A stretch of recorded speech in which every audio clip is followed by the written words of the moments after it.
The Yautja seldom engaged in wars.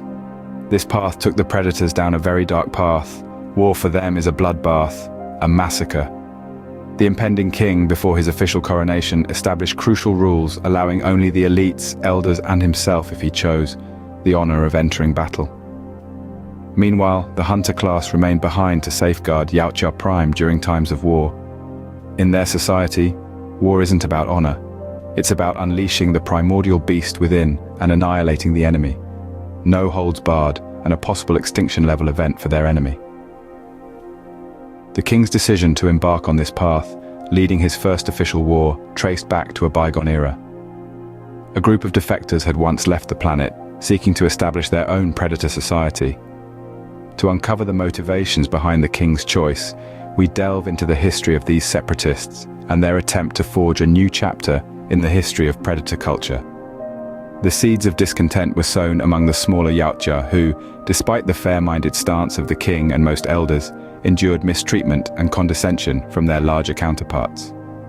While the king and the elders championed the idea that anyone, regardless of size, could ascend the ranks if they proved themselves skilled and survived, a pervasive bias persisted.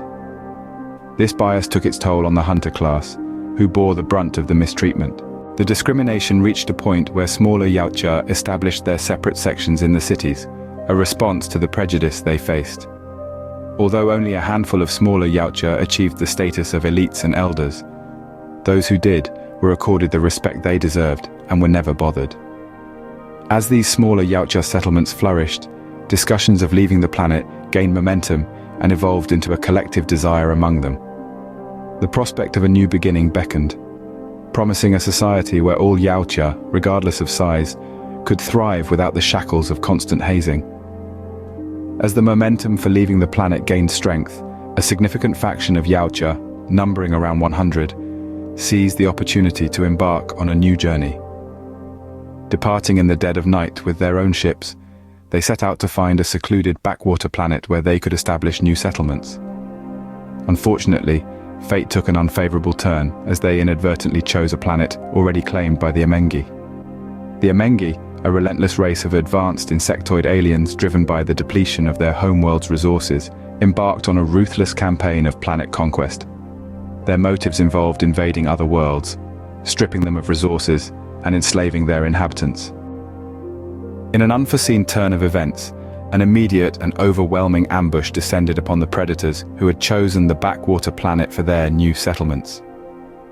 Caught off guard and unprepared, all Yautja were captured and subsequently transported to the Amengi homeworld, known as Yautja. But what the Amengi didn't know was that they were being watched. The Yautja king, cloaked in his technologically advanced stealth gear, had followed the defectors to their new home. He had seen it all: the ambush, the capture, and the cruel treatment of his people. The Amengi, displaying their cruelty, subjected their Yautja prisoners to brutal slave labor and even utilized them as a source of sustenance, revealing the depths of their malice and malevolent intent. The king, witnessing these atrocities of seeing one of his people eaten alive, returned to Yautja Prime to inform his people of the heinous acts committed against their kin. Summoning all the elders, the king declared that such actions would not be tolerated. In response, a war was declared, prompting the creation of a new set of rules, a topic to be explored later in the video. The Yautja, known for their hunting prowess, were not to be taken lightly in times of war. As the announcement reverberated across Yautja Prime, a resounding roar of delight erupted from every corner, signifying the collective eagerness for the impending promise of battle, hunting, and killing. The Yautja, unified in their anticipation, prepared to unleash their primal fury upon those who dared to enslave them. As the elites and elders readied themselves for the impending assault on the Amengi homeworld, the king meticulously crafted his tactics and devised a plan of attack. Recognizing the Yautja's unparalleled ability to organize and work seamlessly together in battle before the mutation, the king envisioned a coordinated effort to dismantle the Amengi forces. The Yautja king, a formal military general with a strategic mind honed by years of hunting and warfare, prioritized the elimination of the Amengi queen, fully aware that this mission served as a practice run for the imminent and even more dangerous war against the engineers. a looming threat that he comprehended in the recesses of his mind. The king approached the impending conflict with a blend of calculated precision and the acknowledgement that greater challenges lay ahead.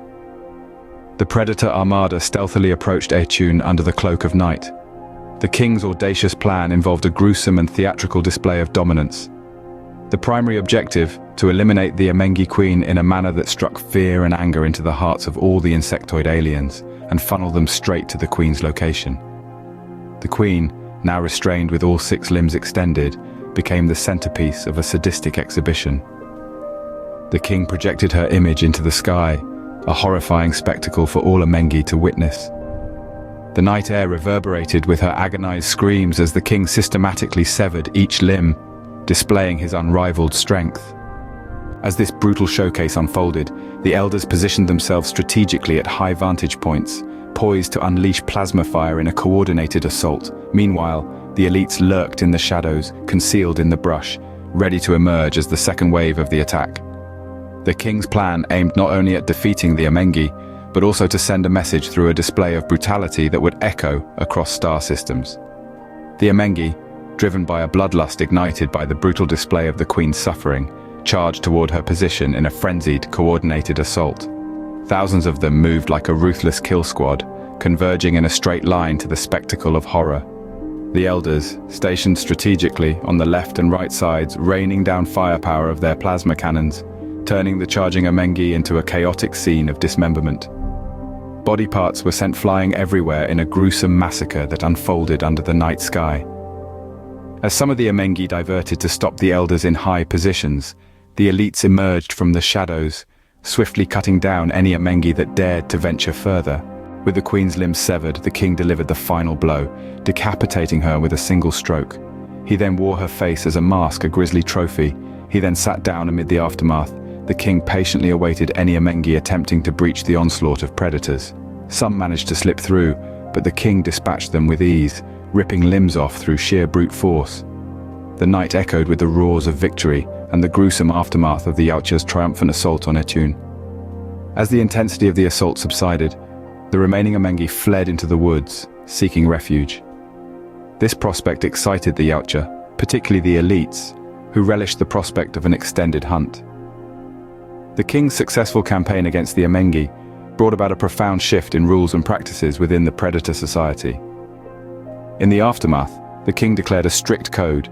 No Yautja could ever be imprisoned, and they must fight to the death rather than be captured. To enforce this code and ensure the secrecy of the Yautja's existence, all members carried a self-destructive bomb on their right arm.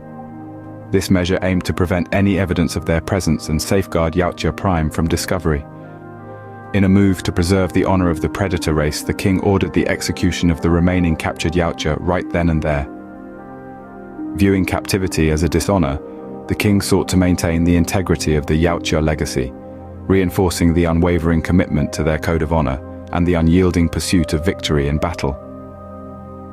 After the executions were completed, a solemn moment unfolded as all the elites and elders surrounded the king, taking a knee in a ceremonial gesture to officially crown him as the first ever Yautja king in existence. Amid this symbolic act, the king addressed his assembled warriors, expressing pride in their recent victory while cautioning against complacency. Acknowledging the imminent threat posed by the engineers, the king emphasized the need for unwavering preparation and vigilance. He urged his fellow Yautja not to underestimate the challenges ahead, recognizing that the engineers represented a lethal and unparalleled adversary. The somber atmosphere underscored the gravity of the impending war and the unity required to face this unprecedented threat head-on. In the mysterious origins of the deacon, few are aware that the very planet where the pathogen was cultivated witnessed the demise of an engineer. The spores triggered a transformation, giving rise to the first neomorph known as the archdeacon. This enigmatic creature vanished into the wilderness, leaving behind a planet devoid of mammalian life after the engineers collected the black fungus and departed. Curiously, the engineers returned to this desolate planet years later, only to find it transformed. What was once a barren landscape had become reminiscent of the engineers' homeworld, now teeming with life, not just plants and trees, but how was this possible? As an engineer descended to explore, he encountered another engineer, but this one stood at a towering 20 feet. The anomaly raised questions about the planet's transformation and the presence of an engineer they had seemingly left behind. Join us in a new alien series delving into the Archdeacon and exploring the mysteries surrounding the engineer's return to the transformed planet. Uncover the secrets behind xenomorph adaptations, including the Praetorian, a royal guard larger than regular xenomorphs, tasked with protecting the Queen and its passageways. Could the Archdeacon be the source of this special xenomorphs? Share, like, comment, and subscribe for more content.